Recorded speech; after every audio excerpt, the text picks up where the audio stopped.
Hello everyone, it's Anna Millie and welcome back to my channel. So today's video is going to be a tutorial on how to Dutch and French braid because of my previous hairstyles video where I showed you 4 of my favourite easy hairstyles and I forgot to show you how to Dutch braid, which you will need for the last one. So before I get on into the tutorial, make sure to give this video a big thumbs up and subscribe to my channel. Now I'm just gonna give it a quick brush and divide it into 2 even sections.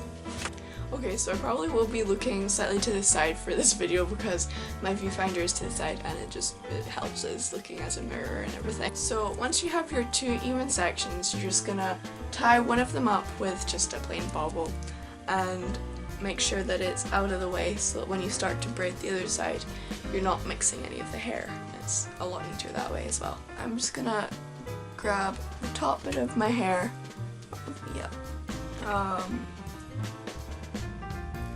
Make sure that the section isn't too big, but it's big enough to start off the braid and things. And if you already know how to do like a basic braid, not like French or Dutch kind of thing, then this will be fairly easy for you, but if you don't worry because it's really easy and you can pick it up in no time. So yeah, I'm going to start with a Dutch braid because that's the one that you'll need for the Dutch braid half up in my other video. So you're just going to grab a small section of hair, divide it into 3 even parts. You're just gonna cross the right section underneath the middle section, kind of swap it into your other hand. So you've still got your 3 sections, but the right section has now crossed underneath the middle section. Your middle section has become your right section. If that even makes sense. So then what you're gonna do is you're gonna take your new middle section and your left section, cross your left section underneath your middle section, and make sure that this is nice and tight while you're doing this so you're not letting any of the hair go. So that is basically what we're going to be doing for this whole Dutch braid, but as well as doing this, you're going to take in some hair as you go. So I like to leave some hairs out because I have a fringe and otherwise it looks like really cut and it just doesn't look quite as good. So I just like to leave these like really kind of thin hairs and start a little bit for the back. So I'm taking a section about the same amount of hair, joining it into this right section. So I'm doing it in, sometimes you need to kind of brush it with your hands. So it's all one strand now. And you're going to cross it underneath your middle section. Then you're going to do the exact same thing. Take a section of hair on your left this time that's about the same thickness. Join it with the furthest left strand, cross it under the middle section, keeping it nice and tight. Well, I like to have all the strands in one hand when I'm getting a bit of hair and picking it up because that way it's just a bit easier. So you're just going to gather it into one, cross it under the middle section. Same on the left. Gather it into one, cross it under the middle section.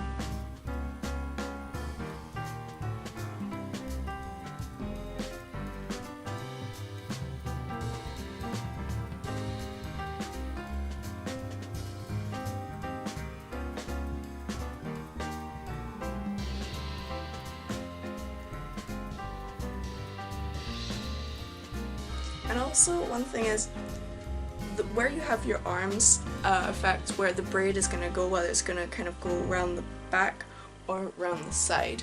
If you have your hands like this, so you cross one arm kind of in front of your face, your braid is going to go from here to like round closer to your ear. But if you have your arms both kind of at the back and up like this, and then you're going to have your braid going kind of back towards your parting a bit more. So it depends how you want your hair to look, but I prefer to do mine like this where I have my arms up and the braid is closer to the parting. So in a minute I'm gonna turn around so you can see what I'm doing at the back of my head, because I know right now you can kind of just see my face and what my arms are like. So I'm just remembering to keep the sections about the same size so that it's nice and even and it doesn't look too odd. So I'm just keeping the same technique going, just I'm going to turn around so you can see what I'm doing.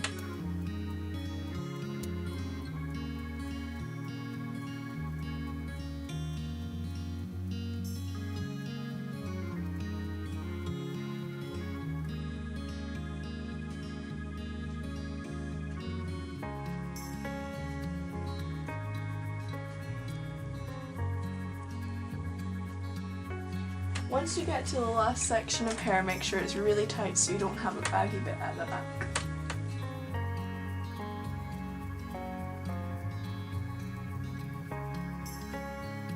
Once I get a couple of kind of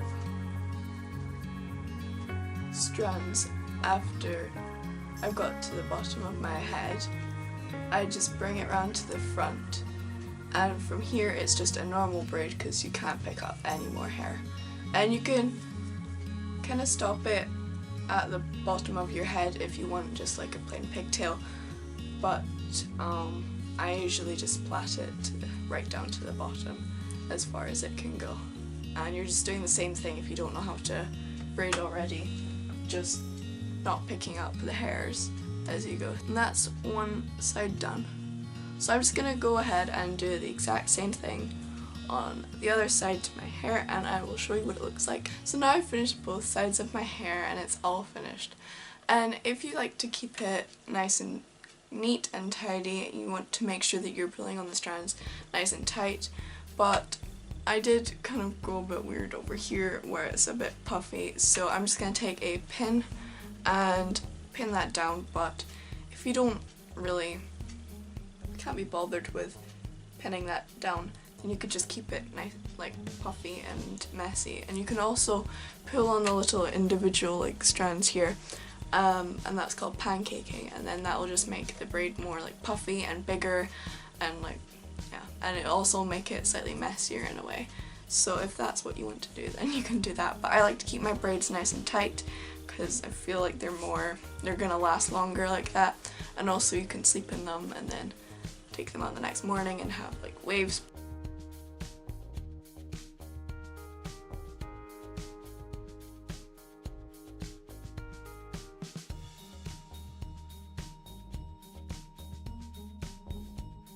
So now I've taught you how to do a Dutch braid. I'm now going to show you how to do a French braid, which is basically the exact same thing, just inverted. So I'm just going to take my Dutch braids out. I'm going to be careful to keep them separate, so I still have them, like two of them. I'm just teaching you to do two of them because I think that it's a lot easier when you have less hair and just kind of thinner strands, so it's not as, you don't have to hold as much in your hand, and it's just a lot easier to do it with. Back to the start. With a French braid, you want to start off more or less the exact same way. So you're taking a small bit of hair at the start of your head, splitting that into three. Then you're gonna do the exact same thing as last time, except with a French braid, you're gonna take the right section and cross it over the middle section. So like that. And then you're gonna do the same thing. So you're gonna take your left section and cross it over the middle section. Yeah, so it's just like an inverted Dutch braid. So it's really basic. Take a bit of hair that's roughly the same thickness, but cross it over the middle section. And you're literally just doing this the whole way down your head. Once you master Dutch braiding, you've basically mastered French braiding as well, or the other way around. So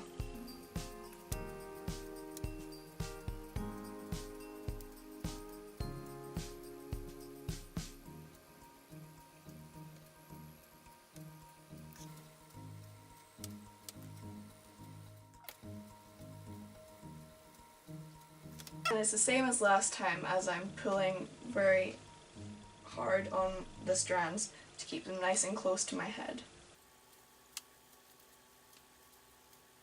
And that is it. That's all you need to do for a French plait.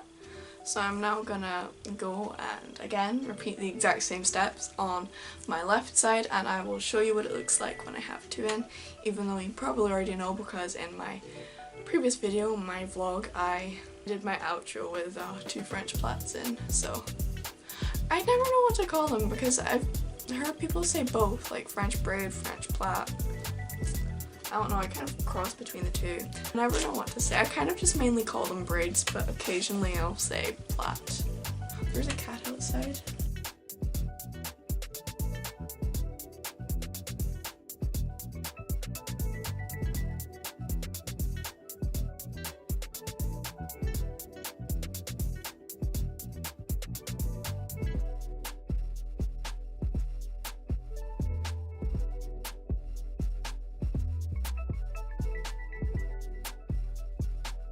So I'm afraid that is the end of this video and the French braid and Dutch braid tutorial. I hope you learned something and this helped, because for someone who already knows how to do this, I can't really tell how useful it is, but I hope that it did help you and you're able to French braid and Dutch braid from now on. I really hope you did enjoy this video, and if you did, make sure to give it a big thumbs up. Subscribe to my channel to see more videos from me. See you guys in my next video. Bye!